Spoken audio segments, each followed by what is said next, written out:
नमस्कार, मी मुबीन शेख, जुन्नरमधील समाजसेवक आणि अंजुमन हायस्कूलचा एक शुभचिंतक म्हणून मी आपल्यासमोर आज हजर होत आहे. त्याचं कारण की या संस्थेविषयी मला आत्मीयता असण्याचं कारण माझे स्वतःची 2 मुलं जे आज एक डॉक्टर होते आहे आणि एक इंजिनियर आहे. या संस्थेत मी मराठी माध्यमातून शिकूनसुद्धा मी शिवछत्रपती महाविद्यालयाचा माजी विद्यार्थी, राष्ट्रीय खेळाडू हँडबॉल आणि बास्केटबॉल. मी या संस्थेची आत्मीयता मला इतकी आहे की ह्या संस्थेने माझ्या 2 मुलांसाठी जी सवलत त्यांना ह्या शाळेमध्ये मिळाली त्याच्यामुळे आज त्या मुलांचं आयुष्य घडत आहे. 1960 साली ही संस्था जुन्नरचे जे काही व्यापारी किंवा नोकरदार जे असतील ते मुंबईमध्ये स्थायिक झालेले होते. त्यांना जुन्नरमध्ये एक शाळा सुरू करण्याचा त्यांचा मानस होता. त्याप्रमाणे त्यांनी त्यावेळचे इन्कम टॅक्स अधिकारी सय्यद साहेब म्हणून होते. त्याचप्रमाणे जुन्नरमधील प्रतिष्ठित व्यापारी आणि सगळ्या लोकांनी मिळून ही संस्थेची स्थापना केली. 1960 पासून ते आज तक ती संस्था चालू आहे. या संस्थेवर अगोदर मुंबईचे काही लोक त्याच्यामध्ये होते. नंतरच्या काळामध्ये जुन्नरच्या तरुण वर्गाने किंवा जुन्नरच्या जे काही समाजसेवक असतील त्यांनी या संस्थेवर काम करायला सुरुवात केली. काम करायला सुरुवात करत असताना मध्ये एक 20-30 वर्षाचा बॅड पॅच ज्याला म्हणता येईल अशा पद्धतीचा एक कठीण काळ संस्थेसाठी गेला. ॲक्च्युली काम करत असताना जाणून बुजून कोणी चुका करत नाही. चुका होत गेल्या, चुका झाल्या, परंतु त्याच्यातनं काही चुकीचे हे होत गेले. एवढं असूनसुद्धा याच्यातनं आता संस्था मार्ग काढत आहे आणि संस्थेची प्रगती चालू आहे. आता मागील 2 वर्षापासून या संस्थेसाठी काही लोक, काही समाजातील दानशूर, त्याचप्रमाणे जुन्नरमधील आपल्या ह्या शाळेमध्ये शिकलेले विद्यार्थी जे संस्थेचे माजी विद्यार्थी आहेत त्यांनी स्वतःचे 500 रुपये, 1000 रुपये, 2000 रुपये, 4000 रुपये, 5000 रुपये ज्याची जेवढी ऐपत असेल त्या पद्धतीनं संस्थेला मदत करून आज संस्थेला नावारूपाला आणण्यासाठी आपण ज्या आज याच्यामध्ये बसलो आहे, या खाली जी फरशी आहे ती आत्ता जस्ट टाकण्यात आलेली आहे. उजव्या आणि डाव्या बाजूला जो काही रंगकाम केलेलं आहे ते आत्ताच करण्यात आलेलं आहे. त्याचप्रमाणे आतील क्लासरूममधले वायरिंग आणि कलरसुद्धा आत्ताच जस्ट करण्यात आलेलं आहे. आता मुलांना ह्या शाळेमध्ये पिण्याच्या पाण्याची सुद्धा व्यवस्था व्यवस्थित चांगली नव्हती. आज आरोच्या माध्यमातून मुलांना शुद्ध प्रकारचं पाण्याचं आणि कॉम्प्युटर लॅब जी 15 ऑगस्टच्या दिवशी माननीय CO साहेब यांच्या हस्ते त्याचं उद्घाटन झालं आणि मुलांना पिण्याच्या पाण्याच्या शुद्धीकरणाचं एक आरोचा प्लांट एक लावला आहे. तो सुद्धा दानशूर व्यक्तींनी दान दिल्यामुळेच झालेले हे सगळे कामं आहेत. त्याचप्रमाणे माननीय आपले मस्के सर यांच्या मार्गदर्शनाने आपल्या इथं कॉम्प्युटर लॅबसुद्धा मुलांसाठी चालू केलेली आहे. आता व्यवस्थित होतं असं की वैचारिक मतभेद प्रत्येक ठिकाणी असतात. एवढं असूनसुद्धा आमच्या माजी विद्यार्थ्यांची 2004ची एक बॅच होती. त्या बॅचने संपूर्ण 3 ते 4 लाख रुपये खर्च करून डिजिटल क्लासरूम म्हणून एक वर्ग तयार करून दिला आणि त्याचं उद्घाटन जैन कॉलेजचे संचालिका माननीय गुंजाळ मॅडम यांच्या हस्ते आम्ही त्या दिवशी केलं.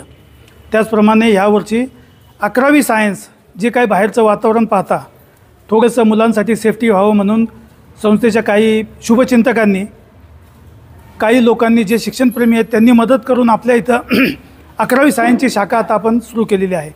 आणि पहिल्याच वर्षी त्या क्लासमध्ये 42 विद्यार्थ्यांचे ॲडमिशन झालेलं आहे. एवढं असूनसुद्धा म्हणजे लोकांचं हे लोक बाहेरून कौतुक करत आहेत, परंतु संस्थेवर कधी असे आरोप किंवा आक्षेप घेतले गेलेले नाहीत. काही वैयक्तिक दुश्मनी असेल कोणाची त्याच्याशी आम्हाला काही घेणं देणं नाही. आम्हाला फक्त संस्थेचा आणि विद्यार्थ्यांचा विकास करणं आणि ह्याच्यामध्ये बहुतेक 99% लोक असे आहेत की जे समाजासाठी झटणारी लोक आहेत. ह्या संस्थेसाठी आम्हाला सर्व लोकांचं, सर्व समाजाचं, सर्व संस्थांचं, दानशूर व्यक्तींचं खूप मोलाचं सहकार्य आणि आर्थिकसुद्धा हातभार होत आहे. आणि लोकांची अंजुमन हायस्कूलकडे पाहण्याची एक आता दृष्टिकोन बदलत चाललेला आहे. आणि तेच आम्हाला पाहिजे होतं, कारण जेणेकरून मुस्लिम समाज हा शिक्षणापासून खूप मागे होता आणि आज तो मुस्लिम समाज शिक्षणासाठी, मुस्लिम समाजातील मुले आपण जर का पाहिली श्री शिवछत्रपती महाविद्यालय, त्याचप्रमाणे तुम्ही जर जैन कॉलेज पाहिलं किंवा ओतूरचं आपलं तांब्यांचं कॉलेज पाहिलं किंवा समर्थ कॉलेज पाहिलं तर अशा ठिकाणी आपल्या मुलांची संख्या ही वाढत चाललेली आहे. ही अशाच काहीतरी प्रेरणेमुळे चालत आहे. तर माझी आपल्या सर्वांना विनंती आहे की संस्थेची मेहरबानी करून कोणी बदनामी करू नका. वैयक्तिक वाद असतील तुमचे, ते वैयक्तिक वाद तुम्ही परस्पर तुम्हाला काय करायचं ते करा, पण संस्थेमध्ये वाद आणून, संस्थेमध्ये राजकारण आणून संस्था डबघाईला किंवा संस्थेवर बेछूट आरोप करणं हे कधीच हे होणार नाही. आणि सर्वसामान्य जनता जी आहे ना, ही सर्वसामान्य जनता जी कधीच ऐकून घेणार नाही आहे. आज काय काय आरोप लागले लाखो रुपयाचं हे. अहो, ज्या वेळेला इथं खगोलाने तर आमचे मुख्याध्यापक बसलेले आहेत, त्यांना तुम्ही त्यांना विचारू शकता त्यांच्या खिशातले किती पैसे जातात त्या चॉकसाठी आणि संस्थेच्या साहित्यासाठी. अनुदान गव्हर्नमेंट आपल्या ज्या प्रायमरी शाळा आहेत किंवा ज्या शासकीय अनुदानित शाळा आहेत त्यांना अनुदान कोणत्या पद्धतीने भेटतं आहे हे आपण सगळ्यांना माहितीच आहे. पण जे आरोप करणारे बेछूट आरोप करून समाजाची दिशाभूल करतायत ते मेहरबानी करून कुणी करू नये अशी माझी त्यांना विनंती आहे. आणि आता इथून पुढं मी संस्थेचे जे काय प्रायमरी सेक्शनच्या मुख्याध्यापिका आहेत त्यांना विनंती करतो की त्यांनी आजच्या या प्रेस कॉन्फरन्समध्ये त्यांचं मनोगत व्यक्त करावं. मैं अंजुमन प्राइमरी स्कूल जुन्नर की मुख्याध्यापिका रेशमा अब्दुल मुबीन शेख. मैं यहाँ पर सन 1991 से सर्विस करती हूँ. कम से 33 साल हो रहे हैं. उस दौरान 2009 में हम 4 ही टीचर थे पहले से ही, और पहली से चौथी जमात के जो बच्चे वो 200 से ऊपर ही रहे अभी तक भी. तो 2009 में यहाँ 4 टीचर थे हम. उसके बाद 2008 में एक टीचर रिटायर हुए, 3 टीचर रहे. उसके बाद 2016 में फिर एक टीचर रिटायर हुए, तो एक भर्ती हुई. 2009 में एक टीचर भर्ती हुए और फिर 2018 में एक टीचर रिटायर हुए. तो इस तरह से 4 टीचर में से 2 टीचर रिटायर हुए और 2 टीचर हम लोग थे ही. हमारी संस्था ने यहाँ परवानगी के लिए लेटर दिए, लेकिन तब शासन की तरफ से टीचर भर्ती नहीं थी. परवानगी मिलने मतलब नहीं मिली थी. उसके बाद फिर 2023-24 में हमको टीचर भर्ती की परवानगी मिली और हमने टीचर भर्ती का जाहिरात, अब ये लिखा हुआ है तो मैं बोलती हूँ, 2023-24च्या संच मान्यतानुसार 2 रिक्त पद भरण्याकरिता जिल्हा परिषद करून परवानगी मिळाली. त्यानुसार संस्थेने रीतसर नियमानुसार जाहिरात प्रसिद्ध केली. मुलाखतीचे आयोजन करून शिक्षक भरती प्रक्रिया राबविली. तक्रारदार मोमीन परवीन अब्दुल हमीद व इतर सर्व उपस्थित उमेदवारांची मुलाखत घेण्यात आली. उमेदवारांनी सादर केलेल्या कागदपत्राची पडताळणी केली असता मोमीन परवीन 20/9/1977 रोजी जन्मतारीख, वय वर्ष 48 पूर्ण असल्याने अपात्र ठरल्यामुळे त्यांनी जाणून बुजून संस्थेला त्रास देण्याचे हेतूने जिल्हा परिषदकडे तक्रार केली. सदर तक्रारावर मान्य शिक्षण अधिकारी यांचे दालनात सुनावणी घेण्यात आली. सदर सुनावणीत मोमीन परवीन स्वतः उपस्थित होत्या. सुनावणीच्या नियमानुसार मोमीन परवीन सदरच्या पदभरतीस पात्र नाही असा निर्णय देण्यात आला. कशाच्या आधारावर, म्हणजे त्यांच्या वयाच्या आधारावर तो निर्णय दिला का अपात्रतेचा? जी. अल्पसंख्याक मुलांना देखील वयोमर्यादा लागू असते. हो. माननीय मुख्याध्यापक, ये सभी ने मुझे मौका दिया कि आप जो है रूल्स बताइए सर, जिसकी वजह से हमने प्रोसेस करेंगे हम. और हमारे यहाँ जो टीचर भर्ती है उसके एक्टिविटी में मैं अपना काम करते रहता, स्कूल को योगदान देता अपना by the rule of the government. Number 1 point ऐसा है कि हमारा जो स्टार्ट हुआ 2009 का, मैं आखिरी स्टूडेंट में आखिरी टीचर हूँ मैं, जिसने आखिरी अपॉइंटमेंट के बाद मेरे बाद कोई भी भर्ती नहीं हुआ आज तक. 15 जून 2009 को मैं भर्ती हुआ आखिरी. उसके बाद 18 टीचर का स्टाफ था, प्राइमरी में भी 5 का एंड 4 का स्टाफ था और बाकी 2 टीचर केजी की थी. इसकी वजह क्या है? इतना लंबा, अगर इतने लंबे तक कोई यस हमारे पास ऑलरेडी फुलफिल स्टाफ था सर. 2016 तक का हमारा फुलफिल स्टाफ है. एक भी हमारे पास वैकेंसी नहीं थी 2016 तक. रूल ऑफ द गवर्नमेंट, आपको इसके लिए हम स्टाफ की जो संच मान्यता होती है गवर्नमेंट की, जिसमें वैकेंसी लिखा हुआ था, तो संच मान्यता सर हमारे पास एक भी पोस्ट वैकेंट नहीं था. जूनियर कॉलेज की पोस्ट भी फुलफिल थे, हाई स्कूल भी पोस्टिंग फुलफिल और प्राइमरी पोस्टिंग भी फुलफिल थी. उसके बाद टीचर्स रिटायर हुए प्राइमरी में, कयूम सर, बुरान सर और हमारे गोटी मिस अख्तर परवीन सईदा इनामदार में से ये टीचर्स रिटायर हुए तो वैकेंसी विड्रॉ होती गई। लेकिन उसके बाद 2012 से लगभग 9 का कायदा बना, RTA कायदा, और 2012 से जो है वहाँ पे लिखा गया कि आपके कानून बनाया गया कि TT टीचर को क्वालिफाई करना ज़रूरी है। फिर TC के लिए भी उसमें भी माइनॉरिटी स्कूलों को भी निकाला गया। बाद में ऑब्जेक्शंस आए, हाईकोर्ट के जजमेंट हो गए। हाईकोर्ट के जजमेंट ने 2013 में निर्णय दिया कि TT को माइनॉरिटी स्कूलों को भी लागू रहेगा। तो हाईकोर्ट के जजमेंट के हिसाब से वो लागू है और आज तक कंटिन्यू TT लगे। लेकिन इसमें पवित्र पोर्टल के जो 2017 में जो गवर्नमेंट का GR आया पवित्र पोर्टल का, 23 जून 2017 का गवर्नमेंट का GR है पवित्र पोर्टल के, गवर्नमेंट ने यह आदेश करा कि हम सब भर्ती करेंगे, एक भी मैनेजमेंट भर्ती नहीं करेंगे। फिर अगेंस्ट द मैनेजमेंट कोर्ट में अटेंड हुआ, 66 पेज का जजमेंट हाईकोर्ट का। उसमें हाईकोर्ट के जजमेंट ने साफ लिखा कि मैनेजमेंट को अधिकार दिया जाएगा। फिर इनोवेशन हुआ GR का। फिर GR आने के बाद पेज नंबर जो है 4 पर फर्स्ट लाइन में लिखा हुआ है, इसमें साफ लिखा हुआ है कि 100 अर्थ, यानी जो इंग्लिश मीडियम है, सभी इंग्लिश मीडियम हो, मायनॉरिटी स्कूल्स हो, अल्पसंख्याक संस्था संचलित शाळांमधील शिक्षण सेवक भरती यासाठी टेट लागू राहणार नाही, स्पष्टपणे असा निर्देश देण्यात आलं।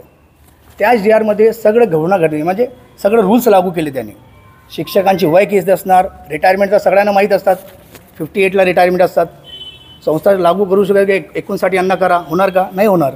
तसं सेम ॲज इट इज 58ला सगळे रिटायर होतात आणि त्यांची वय मर्यादा पॉईंट नंबर 11मध्ये स्पष्टपणे देण्यात आलेली आहे। पेज नंबर 7वर त्यांनी काय लिहिलं आहे, शिक्षण सेवकाची वय मर्यादा 18 पासून सुरू होणार आणि ते 38 पासून राहणार, यानी 38 वर्षापर्यंत राहणार ओपनसाठी, आणि OBCसाठी 43 वर्ष, 5 वर्ष वाढून देणार। आता या कालावधीमध्ये पूर्ण हे GR लागू केला। या GR नंतर पुन्हा TT घोटाळा निघाला, सर्वांना माहीत आहे ते। 17 नंतर TT घोटाळे निघाले आणि घोटाळ्यानंतर कोरोना आला। त्या कालावधी सगळं आमचा ते भरतीचं राहिलं प्रोसेस। त्यानंतर जे आहे कोरोना संपल्यानंतर पुन्हा संच मान्यतावर ऑब्जेक्शन आले लोकांचे की हे संच मान्यता लागू करणार नाही। म्हणजे 28 ऑगस्ट 2015मध्ये पुन्हा एक GR आला होता, त्यावर लोकांनी ऑब्जेक्शन घेतलं होतं। कारण काय, त्यावर सेम ॲज इट इज असंच होतं की नियमानुसार ती भरती होत नाही। आत्ता पण करंटली 13 मार्च 2024सुद्धा GR आला, त्याचे पण आमचे ऑब्जेक्शन आहेत। कारण आमच्या काय करतात ते PTR लागू केलं त्यांनी, पीपल टीचर असोसिएशन, आणि अवेलेबिलिटी यानी रेशो लागू केला PTRचा, पीपल टीचर रेशो, यानी जेवढे विद्यार्थी आहे संख्या त्यानुसारची शिक्षकांची भरती होणार। त्या अनुषंगाने आता काय झालं, तर पीपल टीचर रेशोचा लोकांनी विरोध केला, हायकोर्टात गेला आणि हायकोर्टाने पुन्हा निर्णय दिला की गव्हर्नमेंटने जे GR लिहिलं आहे ते बरोबर आहे। सेम असा रिक्रुटमेंट चालू होता आणि या सगळ्या प्रोसेसामध्ये आत्ता लगेच 50% आरक्षण म्हणजे अल्पसंख्यांना देण्यात आता आहे, परंतु 50% आरक्षण फक्त आपण आपल्याकडे 2 शिक्षक असेल तर आपण एकही शिक्षक भरू शकतात, असं 2023मध्ये म्हणजे 28 ऑगस्ट 28/8/2023 रोजी स्पष्टपणे शासनाचा हे निर्णय आहे, आपल्याला देऊ शकतो मी। आणि याच्यामध्ये स्पष्टपणे त्यांनी मांडणी केलेली आहे की 28 ऑगस्ट 2023मध्ये 50% रिक्त पदे आपल्या भरण्यास मान्यता देण्यात येत आहे, असं शासनाने दिलं। त्या अनुषंगाने आमच्याकडे भरती नव्हती, म्हणजे होती अजून आम्ही वेट करत होतो, कारण 100% आम्हाला अपेक्षा होती की आम्ही एकत्र सगळं भरती करू। त्या अनुषंगाने आम्ही काय केलं, शासनाने पुन्हा एकदा GR काढला 26 सप्टेंबर 2024 रोजी, म्हणजे करंटली मागच्या वर्षात। त्यांनी काय सांगितलं 80% आपण भरती शिक्षक भरू शकतात, म्हणजे आमचे दोन्ही शिक्षक त्यावर भरणार। ॲक्च्युली आमचे 5 शिक्षक आहे प्रायमरीमध्ये, एक मुख्याध्यापक, 4 वैतनिक शिक्षक असे असतात, 4 अपॉइंटेड असतात, म्हणजे त्याच्यामध्ये 80% आम्हाला परवानगी मिळालेली आहे। आणि आम्ही ह्या GRचा संदर्भ लावून मान्य संस्थेचे लोकांनी ते शिक्षणाचे दालन त्यांनी परवानगी मागितली, कारण आमच्या 92 पासून म्हणजे ग्रँटेड संस्था होती आमची, आणि ज्यापासून 92 म्हणजे 1976 3.2 त्या अंतर्गत आमची संस्थाच अल्पसंख्याक रजिस्टर आहे। आणि ज्यावेळेस अल्पसंख्याक झालं सुरुवात आमची रजिस्ट्रेशनच अल्पसंख्याक आहे। नंतर जसं आपण बघतात अगोदरचे बर्थ सर्टिफिकेट असतात ते हाताने लिहिणं पेनाने लिहित असतात, आता बर्थ सर्टिफिकेट QR कोडने आलेला आहे, सेम ॲज इट इज। आता आमचा जो मायनॉरिटी सर्टिफिकेट आला हायस्कूलचा ते QR कोडचं आलेलं आहे, इनोव्हेशन झालेलं आहे सगळं, आता ऑनलाईन झालेल्यामुळे आमचं जे सर्टिफिकेट आहे ते QR कोडने आलेलं आहे।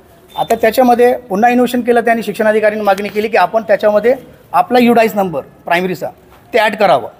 म्हणजे आम्ही काय केलं, पुन्हा ते मंत्रालयाला रिक्वेस्ट केली आणि त्यांच्या ऑनलाईनचा जेवढा डेटा होता ते फुलफिल केला आणि त्यांची सगळे सुनावण्या झाल्या, सगळ्या झाल्या, त्याच्यामध्ये ते प्रायमरी युडाईसमध्ये आमचा ॲड झालं आणि ते ॲड करून आम्ही ते पण आणलेलं आहे. त्या अनुषंगाने आता काय झालं, त्याची बातमी दिली, पेपरमध्ये जाहिरात दिली. अगोदर शिक्षणाची परवानगी घेतली. शिक्षणाची परवानगी आम्हाला जे भेटली त्याची तारीख आहे 2024मध्ये आम्हाला शिक्षणाची तारीख भेटलेली आहे आणि त्याच्यामध्ये स्पष्ट पत्र लिहिलेलं आहे की आपण 2 शिक्षकाची भरती करू शकतात, आपल्याला मान्य आहे. आम्ही परवानगी दिली म्हणजे आम्ही या अनुषंगाने आम्ही काय केली, पेपरमध्ये जाहिरात दिली आणि पेपरात जाहिरात दिल्यानंतर लोकांची संख्या आली, कॅन्डिडेट्स आले आणि त्या पेपरमध्ये स्पष्टपणे लिहिलेलं आहे, स्पष्टपणे काय लिहिलं की TET क्वालिफाय पाहिजे, TET क्वालिफाय पाहिजे, the rules of the TET आणि पवित्र पोर्टलचं या अनुसार आम्हाला TET क्वालिफाय पाहिजे आणि TET क्वालिफाय असल्या जेवढे शिक्षक होते ते सर्वांना परवानगी देण्यात आली. म्हणजे आपण इंटरव्ह्यू देऊ शकतात. वेल क्वालिफायडना त्यांनाच आम्ही परवानगी दिली आणि त्यांची वय किती असावा, 38 वर्ष असावी आणि OBC असेल तर 43 वर्ष असावी, असा हा GRमध्ये लिहिलेला आहे. त्याच क्वालिफायमध्ये जेवढे लोक क्वालिफाय होते त्यांच्या सगळ्यांचा आम्ही इंटरव्ह्यू घेतलेला आहे, म्हणजे संस्थेने घेतलेला आहे आणि त्याच प्रोसेस पूर्ण पद्धतीने आमचं पूर्ण झालेलं आहे. हे माझा कायद्यानुसार बोलण्याचा हेतू होता. सगळ्यांचे मी आभार मानतो. कुठं काल झालं ना सर, याच्या अगोदर इंटरव्ह्यू झाली ते 4 जानेवारीला झाली होती.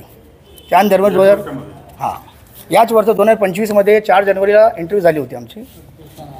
त्याच्यामध्ये काय झालं, ऑब्जेक्शन आलं आणि ऑब्जेक्शन आल्यामुळे त्यांनी सांगितलं की नाही का असं ऑब्जेक्शन आपण ते आपला युडाईस नंबर ॲड करा. आम्ही ते मंत्रालयाला रिक्वेस्ट देऊन युडाईस नंबर त्याचा ॲड करून, म्हणजे आमच्याकडे सर्टिफिकेट होता त्याचे काही येस ॲड करण्यासाठी आम्हाला वेळ लागला म्हणून ते प्रोसेस थांबली होती. आम्ही युडाईस नंबर ॲड करून पुन्हा जाहिरात देऊन जे गव्हर्नमेंटचं रूल्स आहे, नॉर्म्स आहे, त्या अनुषंगाने आम्ही पूर्ण प्रयत्न केलेला आहे. कारण विद्यार्थ्यांच्या पुढे गेल्यानंतर आता सगळं ऑनलाईन झालेलं आहे. नागपूरचा तुम्ही प्रकरण बघितलं, सगळं बोगसगिरी झालेली आहे. हे सगळं आल्यामुळे शासन आता कडक झालेली आहे आणि हा एक फक्त मायनॉरिटी अधिकार आहे आणि ग्रँटेड एरियाला फक्त आमची एवढीच एक संस्था आहे. मी पण एक शिक्षक या नात्याने एवढं वर्षातून काम करतो इथं. मला अभिमान आहे आमच्या संस्थेचा, आमच्या शाळेच्या, आमच्या संस्थेत पदाधिकाराचा. मला बोलण्याचे शब्द दिल्यामुळे धन्यवाद. Thank you sir. मी अनीस अहमद अब्दुर्रहमान पटेल, सचिव अंजुमन इत्यादि तरक्की ट्रस्ट मुंबई, संचालित Anjuman high school and junior college. काल जी घटना घडली आणि माझ्यावर जे आरोप केले गेलेले आहे ते सगळे खोटे आरोप आहे. मी जिकडे इंटरव्ह्यू होते मी तिथे गेलेलोच नव्हतो. मी माझ्या ऑफिसमध्ये होतो बसलेला आणि ते आमच्यावर सगळं फोटो आहे, सगळे क्लासरूममध्ये फोटो CCTV कॅमेरे लागलेले आहे. आपण पाहिजे तर त्याचे आपण पाहू शकता आणि ते व्हायरल करू शकता. आता त्यांनी माझ्यावर जे खोटे आरोप जे लावलेले की आम्ही पैसे घेऊन टीचर भरती केले, हे केले. 2009पासून अंजुमन हायस्कूलमध्ये आजपर्यंत एक पण टीचर भरती केले गेलेला नाही. 2009 ते 2025 आजपर्यंत एक पण टीचर शाळेमध्ये भरती झालेला नाही. कोणाजवळ असेल पुरावा तर त्यांनी घेऊन यावा आणि दाखवावा का हा टीचर तुमच्या शाळेमध्ये भरती केलेला आहे. मग पैसे खायचा आणि हे करायचा प्रश्न कुठं उठतो. 2009 साली आमच्या शाळेमध्ये, ते बी हायस्कूलमध्ये, 2016मध्ये 2016पर्यंत प्रायमरी शाळामध्ये 4 टीचर होते.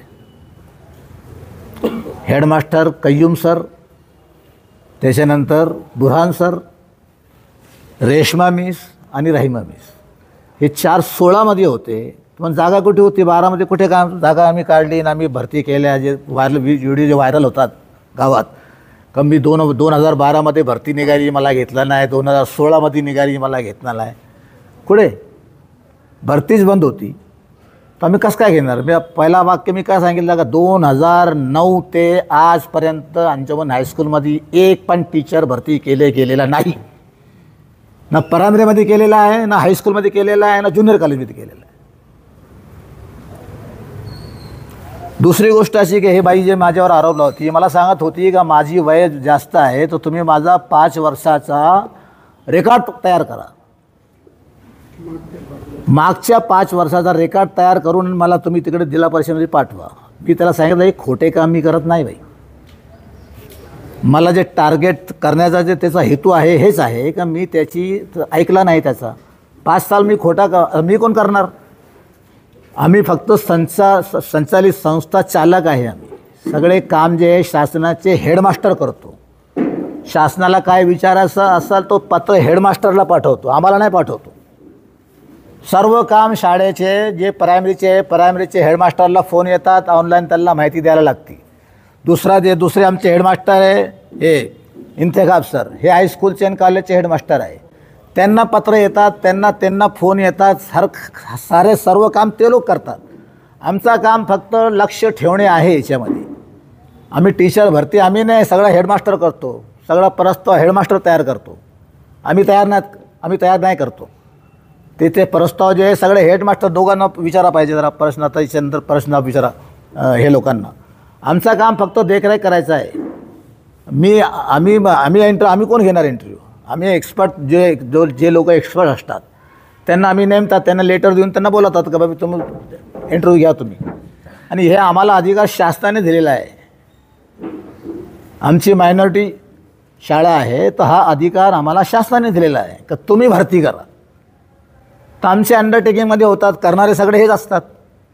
त्याच्यासाठी बी आम्हाला मान्यता घ्यायला लागते. जिल्हा परिषदला पहिले आम्हाला पत्र द्यायला लागतो का आम्हाला हे आमच्याजवळ एवढे मुलं आहे आमच्या शाळेमध्ये, एवढे 4 क्लासमध्ये एवढे आहे, बाकी हायस्कूलमध्ये एवढे आहे, कॉलेजमध्ये एवढे आहे. मग ते संच मान्यता तिकडे तयार होतील तर संच मान्यतेचे अनुसार ते आम्हाला परवानगी देतात की हे तुम्ही आता एवढे टीचर भरती करा. त्याच्यानंतर मग त्याची प्रतिक्रिया जे पेपरमध्ये द्या, इंटरव्ह्यू घ्या, अमुक करा, आपण प्रस्ताव पाठवा, हे सगळं त्याची प्रतिक्रिया आहे त्याच्यानंतरची. बोला आता विचारा. दुसरी एक तुम्हाला आणखीन एक गोष्ट सांगायची आहे की हे जे माझ्यावर ज्यांनी जे आरोप केलेले आहे. नंबर 1 परवीन हमीद मोमीन यांनी मार्च 1993 SSCचा एक्झाम पास केला. मार्च 1993 साली SSC. 2 फेब्रुवारी 2009 रोजी HSC म्हणजे 12वी पास केली. किती अंतर किती आहे दोघांमध्ये. 93 10वी पास केली आणि 12वी केव्हा करती 2009 12वी केली. त्याच्यानंतर 2009 ते 2011 D.Ed एक्झाम दिला. तो D.Ed एक्झाम का अंजुमनमध्ये होतो का. D.Ed एक्झाम कुठे होतो बाहेरच असेल ना कुठेतरी. तो वो 2 साल का कोर्स जो D.Ed का है तो उसको तो वहाँ जाना पड़ेगा ना. तो स्कूल में कहाँ थी फिर तू. वो जो दावा कर रही है मैं इतने साल से स्कूल में काम कर रही है तो ये 2 साल आप कहाँ गई थी. 2000 से 2016 नगर सेविका जुन्नर नगर परिषद, ये 2014 से 2016 के अंदर नगर सेविका थी. तो स्कूल में पढ़ाने को आ रही थी ये बच्चों को. फिर 2021 के अंदर TET पास करी उसने. जब 21 में TET पास करी तो बच्चे को पढ़ाने का सवाल का. जब तक TET 2009 में लागू है. कितने सर कौन से साल में लागू है TET. हाँ सरफराज सर गए क्या 2012 में. 2012ला TET लागली. तो जे आज आम्हाला आता अगर टीचर भरती करायचं असेल तर ते कंपल्सरी आहे ते TET एक्झाम त्यांनी पास केला पाहिजे. आता हे बाईंनी 2021 TET पास केली आणि आता सांगते मग एवढ्या वर्षाने काम करते कसं काय. आता लक्षात आलं नाही तुमच्या. हे मी जे दाखवला ते हे सगळे पुरावे यायचे माझ्यापाशी. म्हणजे सर्टिफिकेट तारीख आहे ना. तुम्ही एक्झाम केव्हा दिला केव्हा पास केला हे असतो का ना. सन आणि तारीख असते का नाही त्याच्यावर. तर याच्यामध्ये जो खोटा सांगायचा प्रश्न येत नाही. याचे पुरावे आहे आमच्यापाशी ना. त्यांनी सबमिट केलेले आमच्यापाशी आहे पुरावे. बघा तुम्हाला पाहिजे तर आता दाखवतो तुम्हाला पाहिजे तर. हां तर ठीक आहे. आता मी हे सगळं सांगितलं आणि तर तुम्हाला जे काल त्यांनी जे व्हिडिओ व्हायरल केलेले आहे तर आमचे सर्व क्लासमध्ये ते आमच्याजवळ व्हिडिओ आहे त्याची फुटेज आहे. तुम्ही पाहू शकता आणि ते तुम्ही व्हायरल करा तुम्हाला पाहिजे तर. नाही मग काल मी आला मग माझ्या ऑफिसमध्ये तिकडे गेलेलंच नाही. मी फक्त आमचे ते कर्मचाऱ्याला विचारलं का आले का लोक. काही लोक आलेले बोलले. मला ठीक आहे. आम्ही माणसं नेमले ते इकडे हे क्लासरूम होतं. कोणती क्लास ती हो. हे 9वी क्लासमध्ये त्यांचे इंटरव्ह्यू चालले होते. हां मी आपली शाळेमध्ये माझ्या ऑफिसमध्ये बसलो. मी गेलाच नाही. हां इथं बसला होता. ते तिथं आली, माझ्यापाशी आली नंतर ते मला तुम्ही हे लिहून द्या बोलले. म्हणजे कसं काय लिहून देऊ, मला काय अधिकार आहे लिहायचा, आणि मी कशाला लिहू. आणि मी एकटा होता तिथे, माझ्या अंगावर काहीतरी त्याने केलं असतं तर मग तिथून मी उठलं आणि मग बाहेर आलो, इकडे आलो मी बाहेर. तर इथं माझं धक्काबुक्की गेली त्याने मला इथं. त्याची आमच्याजवळ व्हिडिओ शूटिंग आहे त्याची. त्याच्यानंतर मी खाली आलो इकडे, आणि याने मला मोटरसायकलवर बसून मला खाली घेऊन गेला. विचार आहे हे काय, हे पण होतं इकडे. आणि हे जे 5 वर्षाचं जे त्यांनी सांगितलं का माझं तुम्ही प्रस्ताव तयार करा, मी शाळेमध्ये काम करत होती, प्रस्ताव तयार करणारी हेडमास्टर, आम्ही प्रस्ताव तयार करू शकत नाही, आम्हाला काय माहिती. तो ते काय तिची नोकरी घालणार काय. मग त्याने हे वाजी इनामदार याला पण सांगितलं का नाही तुम्हाला, बॅकडेटेड रेकॉर्ड तयार करून बोला. त्याच्यानंतर यांना सांगितलं, मुबीन शेख सांगितलं का नाही तुम्हाला. तो खोटा काम आम्ही कसं काय करणार साहेब, बोला ना तुम्ही. आणि खोटा काम नाही केलं मग असे खोटे आरोप लावायचे तुमच्यावर. माझी वय 67 वर्ष आहे. मला 2 मुलं आणि 2 मुले सगळ्याचे लग्न झालेले, 1 मुलाचं लग्न बाकी आहे माझे. नाता पोते सगळे आहे माझे. 67 सालचा माझा वय आहे आता. आम्ही जुन्नरचं प्रतिष्ठित माणूस आहे, असे आरोप माझ्यावर लावायचे म्हणजे काय. ती जी महिला आहे तुमच्या त्या शाळेमध्ये नक्की शिकवत होती का. कुठे पाहिजे. आता तुम्हाला रेकॉर्ड दाखवला मी, आहे का याच्यामध्ये काय तुम्हाला समजत आलंच नाही. हे बघा आमच्या शाळेमध्ये जे KG असते ना, KG फर्स्ट आणि KG 7 ते हेडमास्टरच्या अंडरमध्ये असतात. त्याला ते ग्रँटेबल नाही आहे, त्याचा काय रेकॉर्ड नसतो. तुम्ही त्याला अंगणवाडी म्हणू शकता. काय बोलताय, नाही बोलू शकते. वर ग्रँटेबल आम्हाला काय त्याला ग्रँट भेटती नाही. तिथं ते जे 10वी 12वी असे जे लोक असतात मुली, तो त्यांना हेडमास्टर त्यांना नेमती, त्यांना पगार ठरवती, ते पगार त्यांना देतील, ते आपला चालतो त्यांचं तिकडे. आम्हाला काय त्याचा माहीत बी नसतो, कारण की ते गॅरंटेबल नाही. आलं लक्षात. नाही ते मुख्याध्यापक मॅडम त्या इथे कार्यरत होते का, काही पगार वगैरे घेत होते का हायस्कूलकडून. हो. किती रुपये पगार होता. पगार मत बोलो, ते मानधन, हां मानधन 1500 रुपया. त्या इथे कार्यरत होते हे खरं आहे. हो. त्यांचं असं म्हणणं आहे की माझं काही वर्षाचं मानधन देखील संस्थेकडे आहे, संस्थेने दिलं नाही. संस्था कशी काय, या संस्थाचं काय संबंध आहे त्याच्यामध्ये. संस्थातील ते जे बारीक बारीक मुलं असतात तर ते फी देतात. ते बी वर्षात कसे देतात. कोणी 100 देतो, कोणी 500 देतो, कोणी 200 देतो. जसे गरीब लोक असतात तर ते आपल्याला जमा करतात आणि त्यांना पगार देतात त्याच्यातून. छत्रपती शिवरायांची ऐतिहासिक जन्मभूमी किल्ले शिवनेरी आणि या किल्ले शिवनेरीच्या पायथ्याशी असलेले अंजुमन इत्यादी तरक्की ट्रस्ट या संस्थेमध्ये जो काही काल प्रकार घडलेला आहे तो अतिशय निंदनीय प्रकार आहे. याच्या मागेसुद्धा ज्या वेळेला भरती प्रोसेस चालू होती त्या भरती प्रोसेसच्या वेळेलासुद्धा सदर जी महिला आहे त्या महिलेने संस्थेमध्ये घुसून जबरदस्तीने क्लासरूमचा ताबा घेऊन त्याचा एक भाऊ व्हिडिओ शूटिंग करत होता आणि अशा पद्धतीनं हाऊस ट्रेसपासचा गुन्हा त्यावेळेला केला होता. परंतु त्यावेळेलासुद्धा संस्थेने माणुसकीच्या नात्याने आणि आपसात विचारविमर्श करून हा निर्णय घेतला होता का जाऊ द्या पहिली वेळ आहे आणि आपल्याला काही याच्यामध्ये कोणतीही कायदेशीर कारवाई करायची नाही. या अनुषंगाने त्यांना त्यावेळेला सोडण्यात आलं होतं. वास्तविकरित्या ज्या वेळेला समायोजन प्रक्रिया चालू होती, म्हणजे शासनाचं जो धोरण होतं का जे अतिरिक्त शिक्षक संपूर्ण महाराष्ट्रामध्ये जवळपास 4000 शिक्षक त्यावेळेला अतिरिक्त शिक्षक होते आणि पटसंख्या ही वेगाने कमी होत होती सगळ्याकडं. म्हणजे जे काही मराठी शाळा आहे, उर्दू शाळा आहे यांची पटसंख्या कमी होत असलेल्या कारणामुळे संपूर्ण महाराष्ट्रात हे अतिरिक्त शिक्षक हे होते. त्या अतिरिक्त शिक्षकांना समायोजन करण्यासाठी राज्य शासनाचे धोरण होते आणि त्या धोरणामुळे नवीन शिक्षक भरती चालू झाली नाही किंबहुना करता आली नाही. आणि 2025मध्ये ज्या वेळेला विद्यार्थ्यांची संख्या मेंटेन झाली, स्टेबल झाली आणि संचिकेला मंजुरी मिळाली आणि मंजुरी मिळाल्याच्या नंतर ज्या वेळेला शिक्षक कमी पडायला लागले, एक शिक्षक 3-3, 4-4 वर्गामध्ये शिकवत होते, अशा वेळेला पुन्हा एकदा 2 शिक्षक भरती करण्यासंदर्भात शासनाची परवानगी अंजुमन शाळेला मिळाली. ही परवानगीची प्रोसेस करत असताना याच्यामध्ये सगळ्यात महत्त्वाचा अतिशय गंभीर मुद्दा असा आहे का वयोमर्यादा. कोणत्याही विषयामध्ये वयोमर्यादा हा फार महत्त्वाचा विषय आहे. 38 ही वयोमर्यादा ही ओपनसाठी आहे आणि 43 ही मर्यादा 5 वर्ष वाढून OBC इतर मागास प्रवर्गामध्ये आहे. तर त्यांचं वय 48 आहे आजच्या घडीला आणि ते एजबार झाल्यामुळे त्यांना कोणत्याही परिस्थितीमध्ये घेता येत नसल्या कारणामुळे ही सगळ्यात मोठी टेक्निकल बाब आहे. ही सर्वसामान्य लोकांच्या नजरेस येणे गरजेचं आहे. असे असतानासुद्धा त्यांनी शाळेमध्ये येऊन व्हिडिओ शूटिंग काढणे आणि शाळेची बदनामी करणे, शाळेच्या सेक्रेटरींना चुकीच्या पद्धतीनं धक्काबुक्की करणे आणि एक ज्येष्ठ नागरिक आहे त्यांना चुकीच्या पद्धतीनं ट्रीट करणे, इथं येऊन चुकीच्या पद्धतीनं व्हिडिओ शूट करून ती प्रसारित करणे वेगवेगळ्या प्रसारमाध्यमावर, हे अतिशय गंभीर आणि खेदजनक बाब आहे. जुन्नर शहरातला संपूर्ण मुस्लिम समाज हा अंजुमन इत्तेहाद तरक्की ट्रस्टच्या पाठीमागे खंबीरपणे उभा होता आहे आणि भविष्यात सुद्धा राहणार. कोणत्याही चुकीच्या वस्तू मुस्लिम समाज या ठिकाणी खपवून घेणार नाही. कोणतेही बेकायदेशीर कृत्य या ठिकाणी मुस्लिम समाज खपवून घेणार नाही. तशाच पद्धतीनं ज्या आता शाळेमध्ये नवीन नवीन डेव्हलपमेंट चालू झालेलं आहे त्या डेव्हलपमेंटच्या ज्या आड जी लोक येणार, ज्या चुकीच्या पद्धतीनं बेकायदेशीररित्या कामं करणार, त्यांनासुद्धा कायदेशीर मार्गाने संस्था किंवा मुस्लिम समाज त्यांना धडा शिकवेल. येणाऱ्या काळामध्ये जी काही लोक संस्थेमध्ये अशा पद्धतीनं चुकीच्या पद्धतीनं तक्रारी करून संस्थेच्या विकासाच्या कामामध्ये अडथळा आणत असतील तर 100% त्यांच्यावर कायदेशीर प्रक्रिया राबवली जाईल.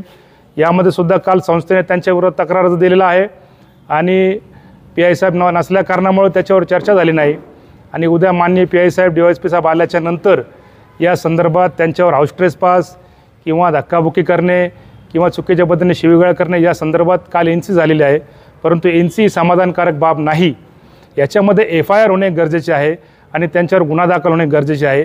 याकरिता आम्ही उद्या पुन्हा एकदा माननीय उपविभागीय पोलीस अधिकारी आणि माननीय PI साहेब यांच्याशी चर्चा करून समाजातली जी महत्त्वाची घटक आहे आणि अंजुमन शाळेचे जे महत्त्वाचे घटक आहे त्यांना सोबत जाऊन हा गुन्हा आम्ही दाखल करून घेणार आहोत.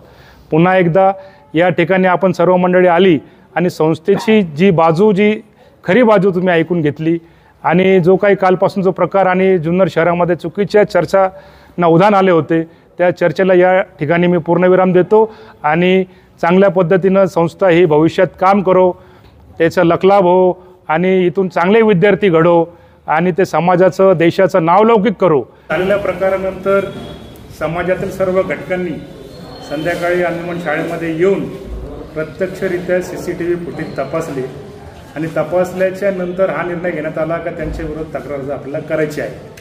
ही काय अशी काय धर्मशाळा नाही आहे कुणाची, काय ही एक शासकीय संस्था आहे, ग्रँटेबल शाळा आहे आणि ही जी संस्था आहे ही शिक्षण मंडळ, शिक्षणाधिकारी, शिक्षण मंत्र्यांच्या आधिपत्याखाली, महाराष्ट्र शासनाच्या आधिपत्याखाली असलेली ही शाळा आहे. अशा शाळेमध्ये असे कोणतेही गैरप्रकार याच्या पुढे मुस्लिम समाज किंवा संस्था ही खपवून घेणार नाही याची संबंधाने दक्षता घ्यावी. छत्रपती शिवाजी महाराजांच्या जन्माने ऐतिहासिक असलेली ही जन्मभूमी आणि या जन्मभूमीमध्ये जुन्नर शहरात 1962 साली ही संस्था उभारली, रजिस्ट्रेशन झालं. लहान होतो त्यावेळेला 5-6 वर्षाचं वय होतं आणि याच्या भिंतीला घेऊन माझं जन्मस्थान आहे शाळेच्या. तेव्हापासून मी इथं शाळेत पाहतोय. 7वी नंतर 8वी माझी इथंच झाली आणि 11वी पास इथंच केली मी. 11वी मॅट्रिक होती आम्हाला लास्ट, म्हणजे बॅच आमचा जो होता याच्यात होतं. याच्यात अनिसबाई बी इथं शिकलेले आहेत. हां, माझ्या पुढे होते 1 वर्ष. कुतुस बेग साहेब बी इथं शिकलेले आहेत. ही एकच संस्था आहे, ही एकच समाजाची संस्था आहे. ही संस्था कशी चालली पाहिजे त्यामध्ये हे बाकीचे हे लफडे नाही व्हायला पाहिजे. आणि हे जे आपण आज हे काल जे झालेलं आहे हे निंदनीय आहे, हे नाही व्हायला पाहिजे.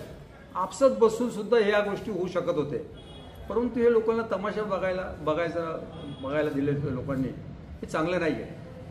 याच्यामध्ये जे काही असेल त्यांनी येऊन संस्थेत बसायचं होतं, असं बोलायचं होतं किंवा काय ह्या गोष्टी जे झाल्या असते ह्या समाजाला बदनाम करण्याचा विषय आहे आणि नाही व्हायला पाहिजे. याच्यामध्ये आत्ता 800 ते 850 मुलं इथे शिकतात. ते यांच्यापासून काय शिक्षण घेणार? आता तुम्ही आज इथं असं करायला कसं काय शिक्षण घेणार? तरी या 2-4 वर्षात शेख साहेब असतील, त्याच्यानंतर अल्ताफ सर असतील, साजिद सर असतील, हे नवीन लोक याच्यात जुडलेली आहे आणि तेव्हापासून काम जरा माझ्या हिशोबाने सगळी लोक पाहत आहे, सगळे तुम्ही गाव चालवणारी लोक इथं येऊन बसलेले आहेत, सगळे तुम्ही लोक पाहत आहे, तेव्हापासून थोडंसं पिकअप मिळालं आहे शाळेला आणि हे असं चाललं पाहिजे.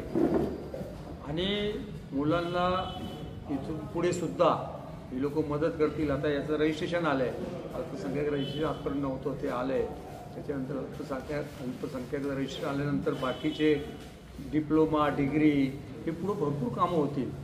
यासाठी सगळे समाजाने अंजुमन शाळेला साथ द्यावा आणि इथून पुढे कुठली चर्चा करायची असेल तर आपसात बसून करावं, कुठेही आपल्या शाळेची बदनामी नाही व्हावी एवढं मी तुम्हाला सांगतो आणि दोन शब्द संपवतो. जय हिंद, जय महाराष्ट्र.